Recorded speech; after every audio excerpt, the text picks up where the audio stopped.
প্রচারণায় ব্যস্ত সময় কাটাচ্ছেন যুবদল নেতা দীপু। জুয়েল মিয়া প্রতিবেদনে দেখুন বিস্তারিত। মানিকগঞ্জ জেলা যুবদলের সাবেক আহ্বায়ক কাজী মোস্তাক হোসেন দীপু নির্বাচনী প্রচারণায় ব্যস্ত সময় পার করছেন।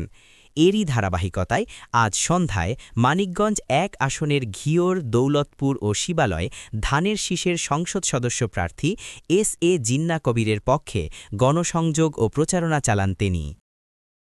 এ সময় ঘিওর উপজেলার পয়লা ইউনিয়নের ৯ নম্বর ওয়ার্ডে ধানের শীষের পক্ষে একটি প্রচারণা সভা ও উঠান বৈঠকে বক্তব্য রাখেন যুবদল নেতা দীপু। বক্তব্যে তিনি বলেন, ধানের শীষের বিজয় মানেই দেশনেত্রী বেগম খালেদা জিয়ার আদর্শের বিজয় এবং তারেক রহমানের নেতৃত্বের বিজয়। তাই আগামী ১২ তারিখ আপনারা ধানের শীষে ভোট দিয়ে গণতন্ত্র পুনরুদ্ধারে ভূমিকা রাখবেন।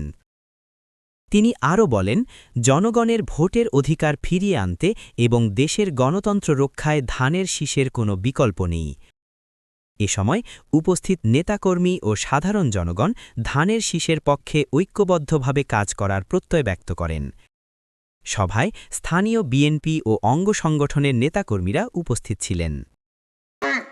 আপনাদের আমাদের সবার প্রিয় নেত্রী, যাকে তিনবার ধানের শীষে ভোট দিয়ে আপনারা প্রধানমন্ত্রী নির্বাচিত করেছিলেন, সেই মরহুমা বেগম খালেদা জিয়ার প্রতি, এই ধানের শীষের প্রতি আমাদের প্রিয় নেতা তারেক রহমানের প্রতি, এই ধানের শীষের প্রতি আপনাদের আমাদের সবার নেতা এস.এ. জিন্না কবিরের প্রতি, আপনারা সবাই ধানের পক্ষে ঐক্যবদ্ধভাবে যদি ধানে ভোট দিয়ে আমাদের প্রধানমন্ত্রী হিসাবে তারেক রহমানকে নির্বাচিত করতে চান, আমি চাই আপনারা ২ হাত তুলে সেটা প্রকাশ করুন।